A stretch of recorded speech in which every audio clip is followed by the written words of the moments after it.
très profond au président de la République pour la confiance placée en moi à travers ma nomination en tant que DG de la DGEP. C'est un très grand honneur de m'avoir confié cette direction.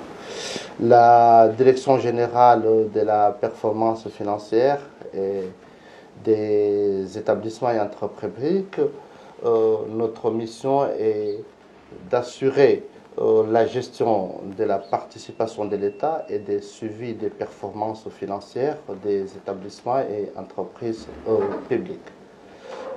C'est une mission très noble, c'est une direction nouvellement créée et nous sommes en chantier de créer les conditions où on devrait être à mesure d'aller un peu vite parce que c'est une direction qui devrait exister depuis, mais puisqu'elle est nouvellement créée, on a le devoir de prendre toutes les mesures et pour s'accompagner avec toutes les autres directions pour aller ensemble. Et ce qu'on appelle le guichet unique, c'est-à-dire qu'on a pu créer un réseau permettant de transmettre facilement toutes les données et tous les documents venant des établissements et entreprises publiques, mais aussi nous avons pu élaborer ce qu'on appelle un outil de suivi des performances financières pour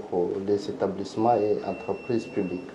Ça, c'est une grande chose pour l'ensemble du pays parce que ça nous permet d'avoir une visibilité accrue dans l'ensemble de tout ce qui se passe dans les établissements et ça permettra aussi aux grands décideurs, les ministères tutelles, le ministère des Finances, c'est-à-dire l'ensemble du gouvernement, sous l'autorité du président de la République, de prendre les mesures qu'il faut, parce qu'avec notre outil d'analyse financière, permet d'avoir une visibilité de toutes les activités financières qui sont dans les établissements et entreprises publiques actuellement au Comores.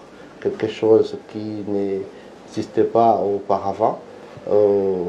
Alors ça c'est une grande chose et nous sommes fiers que ce genre d'outils sont déjà en cours. Mais aussi nous attendons qu'il y aura d'autres installations parce que notre mission ce sont des analyses. Nous demandons avoir des données.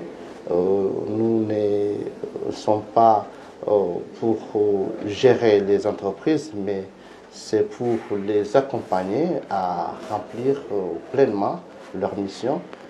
Cela se traduit par le fait de créer les conditions qu'il faut pour que les établissements et entreprises publiques puissent remplir pleinement leurs grands objectifs, c'est-à-dire payer leurs taxes et être à mesure de se souvenir eux-mêmes pour éviter les subventions ou les aides budgétaires.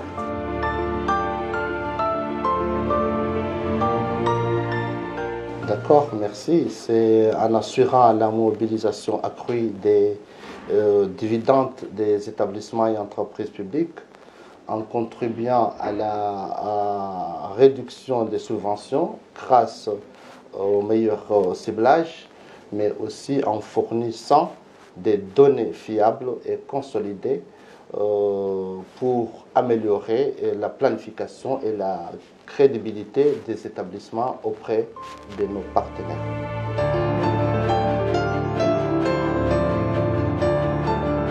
Possible.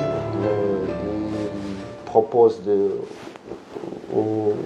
quelques conditions, c'est-à-dire sur 3 conditions, parce que les réformes structurelles qui sont en cours ici au ministère sur la fiscalité, sur les établissements et entreprises publiques, nous permet de d'avoir confiance pour la mobilisation des finances extérieures ou internes.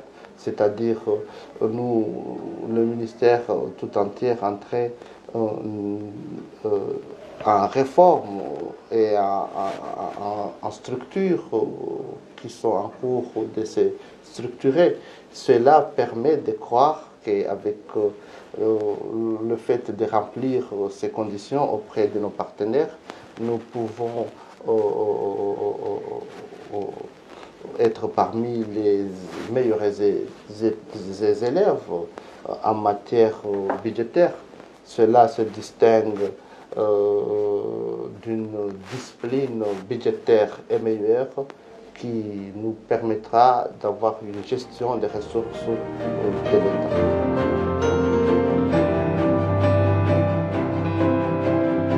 C'est d'abord la généralisation des contrats de performance, le suivi trimestriel de leurs activités avec notre nouvel outil, l'outil qui s'appelle l'outil de suivi des performances financières, mais aussi des renforcements de transparence et traçabilité, c'est-à-dire la publication des rapports. Cela aussi permettra d'avoir confiance à nos partenaires, mais aussi à nos grands décideurs de prendre des grandes décisions.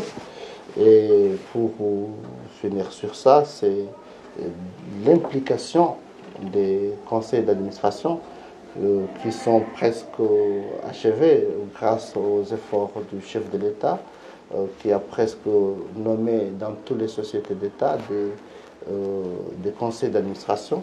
Et ces conseils d'administration qui sont des grands outils juridiques pour le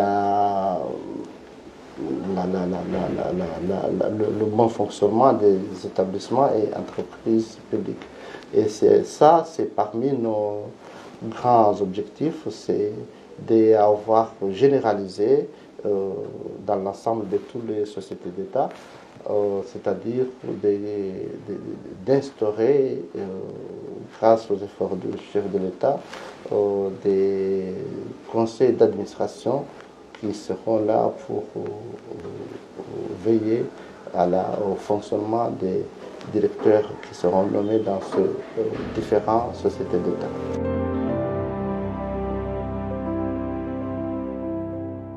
C'est la transparence et la rigueur, parce que cette direction permet d'avoir confiance aux établissements et entreprises publiques, sont avec des rigueurs budgétaires au service d'un développement inclusif, aux partenaires des Comores.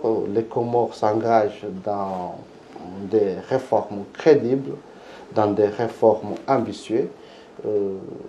C'est une grande occasion d'appeler à nos partenaires de nous accompagner, de croire à cette ambition, parce que les réformes qui sont en cours sont des réformes très ambitieuses et j'appelle à tout le monde d'y croire et d'accompagner, parce que pour la première fois dans ce pays, nous avons, avec les efforts du chef de l'État, le pays a pu avoir les conditions climatiques, c'est-à-dire les conditions politiques permettant d'avoir des grandes visions et mettre en œuvre des actions concrètes. Et ça demande aussi l'accompagnement et la confiance de nos citoyens. Merci.